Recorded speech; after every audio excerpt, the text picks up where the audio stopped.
Nektari Gjumas.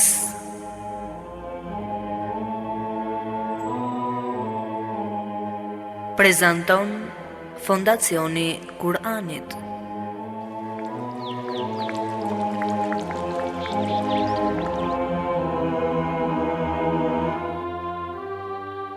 Gjumaja, dita më e bukur e javës.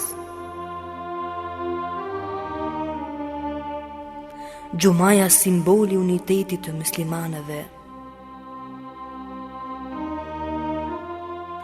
Gjumaja, koha e të shkuarit më pranë Allahut.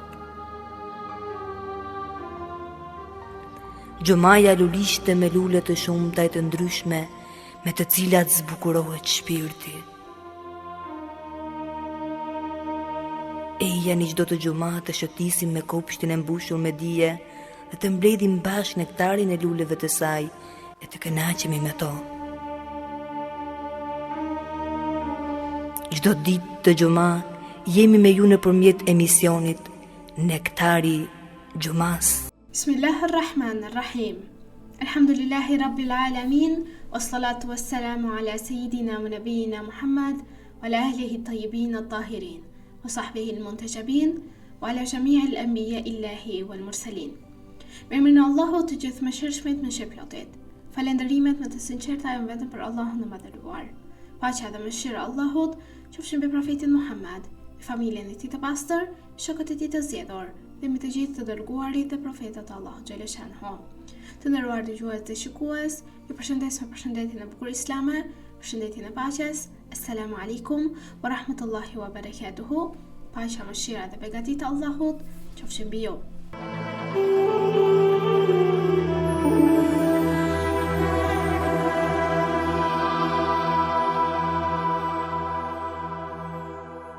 Ka libra që lexohen dhe harrohen. Ka libra që prekin zemrën dhe mbeten aty përgjithmonë. Kurani nuk është thjesht një libër mes librave. Ai është fjala e gjallë e Allahut, një dritë që depërton thellë në shpirt dhe zgjon njeriu nga gjumi i harresës. Në çdo ajet të tij rrjedh një urtësi e pafund, një thirrje e butë që e fton njeriu në drejt së vërtetës, drejt paqes dhe drejt njohjes së krijuesit të tij. Kur njeriu i afrohet Kuranit me zemër të hapur, ai nuk lexon vetëm fjalë, por përjeton një dialog të brendshëm me të vërtetën. Njeriu gjen aty përgjigje për pyetjet më të thella të jetës së tij, gjen ngushëllim në momentet e vështira dhe udhëzim në rrugët e paqarta. Kurani famëlart është si një det i thellë, sa më shumë që të zhytesh në të, aq më shumë zbulon thesare që nuk mbarojnë kurrë. Në një botë të mbushur me zhurmë, hutim dhe paqëndrueshmëri, Kurani famëlart mbetet një streh e qetë dhe një dritë e sigurt. Ai rikthen njeriu tek vetvetja, tek natyra e tij e pastër, al-fitra, dhe tek qëllimi i tij i vërtet. Prandaj, kthimi tek Kurani nuk është vetëm një veprim fetar, por një rikthim tek burimi i vërtet i jetës, tek drita që nuk shuhet dhe tek e vërteta që kurrësi nuk ndryshon.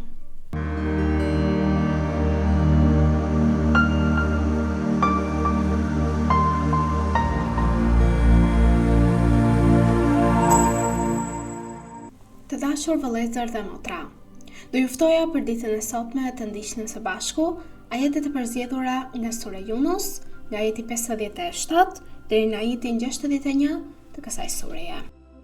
Me emrin e Allahut, të gjithë mëshirshmit, mëshirëplotit. O njerëz, ju ka ardhur këshill, Kurani, nga Zoti juaj, shërim për zemrat tuaja, udhëzim dhe mëshirë për besimtarët.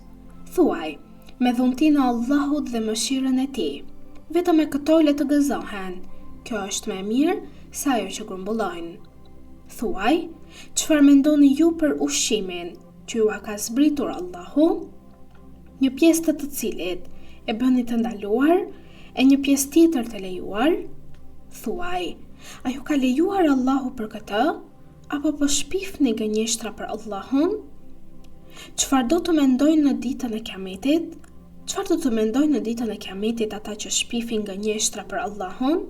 Me të vërtetë, Allahu është bamirës i madh me njerëzit, por pjesa e tyre dërmuese nuk e falenderojnë. Në çfarëdo pune që të jesh, çfarëdo gjëje që të lexosh nga Kurani dhe çfarëdo pune që të bëni o njerëz, ne jemi dëshmitar kur ju të thelloheni në të.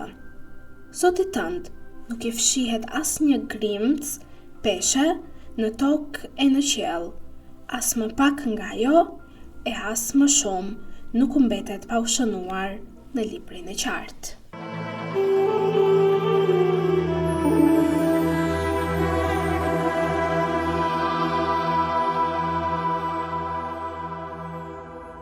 Të nderuar dëgjues dhe shikues, në emisionin Nektari i Xumas për ditën e sotme, do të flasim rreth temës nevoja për të kthyer te Kurani familart. Në këto ditë stresuese, në këto ditë me plot plag zemre, si mund të themi, nga çfarëdo gjëje që ne shohim në ditët e sotme, shohim që bota është kthyer në një botë e cila mban vetëm të këqija, nuk jep njeriu motivim, nuk jep më njeriu atë strehën e sigurisë dhe të paqes më, dhe njeriu kërkon në këtë botë diçka ku ai të strehohet dhe më së shumti të qetësojë shpirtin, mendjen dhe gjithë qenin e tij. Dhe ajo është Kurani familart, sepse më shumë se kurrë tashmë kemi nevojë për të kthyer tek fjala e Zotit të gjithësisë. Allahu i madhëruar thot në Kuranin e shenjtë: Bismillahirrahmanirrahim. Ky është libër që ne kemi shpallur te ti, për t'i nxjerrë njerëzit nga errësira në dritë me lejen e Zotit të tyre, në rrugën e të fortit të lavdërueshmit. Kurani i shenjtë është fjala e përjetshme e Allahut, një dritë hyjnore që ndriçon rrugën e njerëzimit në çdo kohë dhe në çdo vend. Kurani nuk është thjesht një libër për t'u lexuar, por është një program i plot jetik, një udhërrëfyes që e çon njeriu nga errësira e ignorancës drejt dritës së dijes dhe udhëzimit. Në një botë të mbushur me paqartësi, trazira dhe devijime, kthimi te Kurani bëhet një nevojë etike për shpëtimin individual dhe kolektiv. Profeti Muhammed, paqja dhe bekimet e Allahut qofshin mbi të dhe mbi familjen e tij, ka thënë: kur ju përfshin trazira si copëza të natës së errët, atëherë mbështetuni te Kurani. Ky hadith përshkruan në mënyrë të qartë gjendjen e botës së sotme. Trazirat morale, krizat shpirtërore dhe konfuzioni ideologjik janë bërë pjesë e përditshme e jetës së njeriut. Në një realitet të tillë, Kurani mbetet i vetmi burimi i sigurt që nuk mashtron, nuk humb dhe nuk devijon. Edhe Imam Aliu, paqja qoftë mbi të, e thekson këtë realitet duke thënë: dijeni se ky Kuran është këshilltar që nuk mashtron. Kjo do të thotë se çdo njeri që e merr Kuranin si shoqërues në jetën e tij, nuk mund të dalë pa përfitim. Ose do të fitoj udhëzim në këtë botë, ose do të kuptoj humbjen e tij dhe do të zgjohet nga verbëria shpirtërore. Megjithatë, një nga problemet të mëdha të umetit sot është largimi praktik nga fjala e Zotit të gjithësisë. Edhe pse ky libër respektohet si libër i shenjtë, në shumë raste është reduktuar, në një simbol formal, një objekt zbukurimi, dhe e kam bërë Kuranin si një libër që lexohet vetëm në momentet e saktuara, nëse ndron në jetë një person, nëse kanë një rast gëzimi ose shumë raste të tjera. Ky largim nuk ndodh rastësisht, por është rezultati i një procesi të gjatë historik dhe politik njëkohësisht. Nga momenti kur sistemi i drejtë islam u shndrua në forma sundimit të padrejta dhe tiranike, Kurani filloi të largohej gradualisht nga qendra e jetës njerëzore dhe shoqërore. Kurani nuk u mohua hapur, por u shty në periferi, duke humbur rolin e tij si kriter për vendimarrje dhe drejtim të jetës. Me kalimin e kohës, kjo gjendje u përkeqësua dhe më shumë, sidomos gjatë shekujve të fundit, kur ndikimi i ideologjive të huaja dhe sistemet materiale e larguan njeriun dhe mëtej dhe të gjithë umetin nga burimi i vërtetës nga Kurani familart.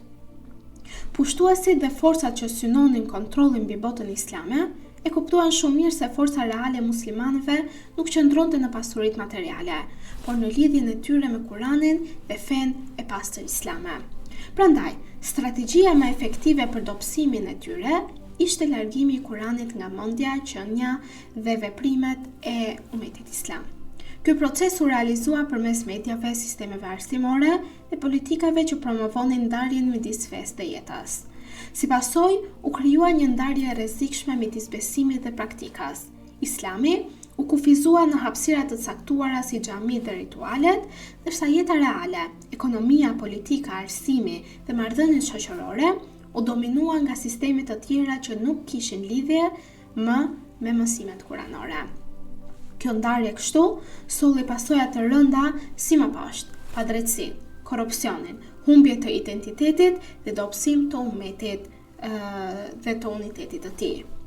Kurani, në thelbin e tij është libri i jetës, prandaj dhe e kanë sulmuar gjithë kësaj kohe dhe vazhdojnë ta sulmojnë, sepse ai përmban parime të qarta për çdo aspekt të ekzistencës njerëzore, që nga marrëdhëniet personale deri tek organizimi i shoqërisë dhe drejtësisë globale. Kurani është kriteri që ndan të vërtetën nga e pavërteta dhe udhëzuesi që tregon rrugën drejt suksesit në këtë botë dhe në botën tjetër.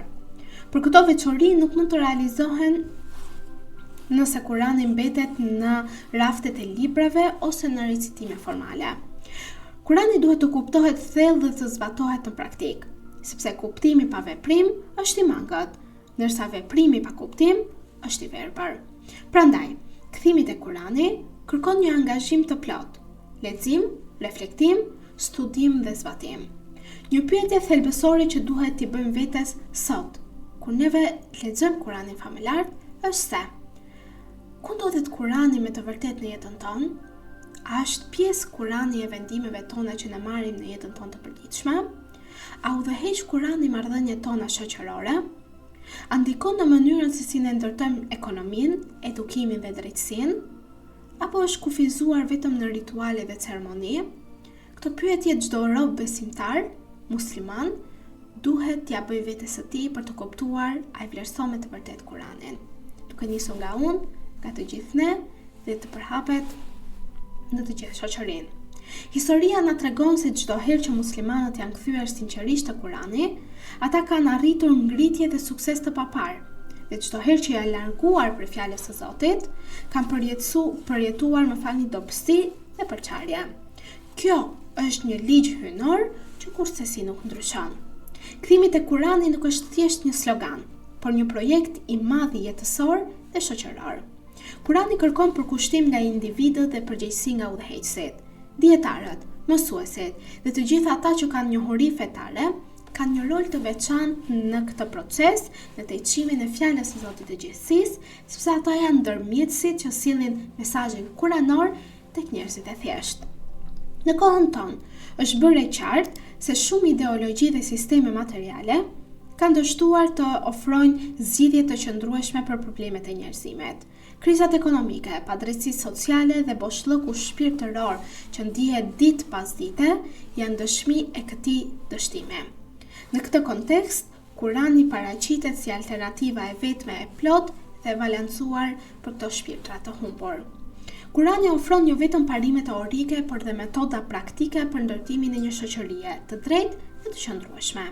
Kurani edukon njeriu të jetë i drejtë, i mëshirshëm, i durueshëm dhe i përgjegjshëm.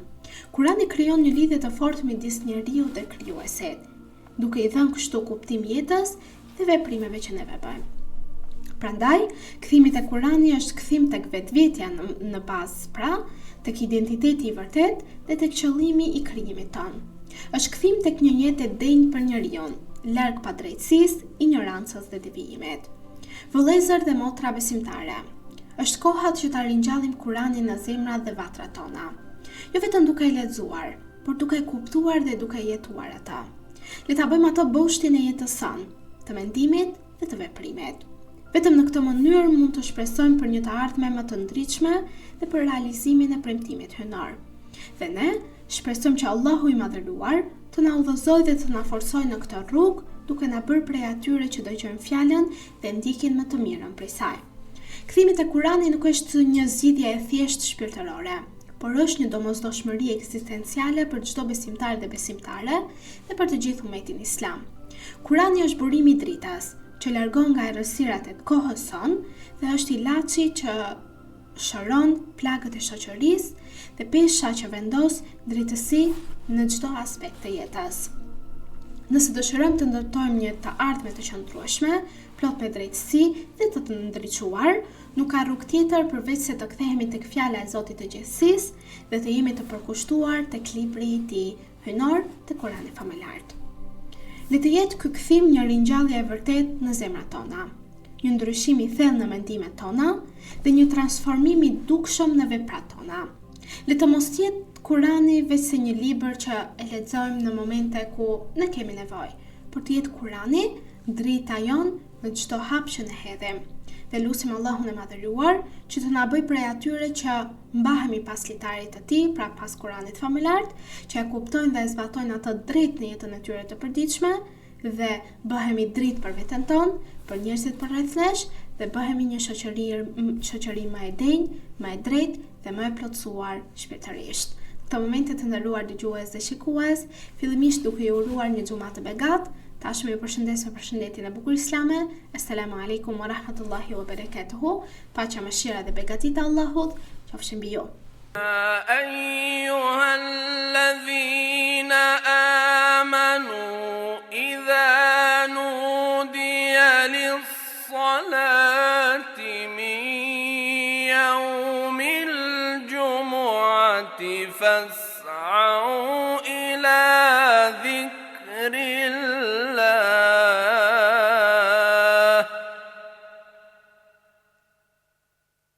فاسعوا إلى ذكر الله وذروا البيع ذلكم خير لكم إن كنتم تعلمون.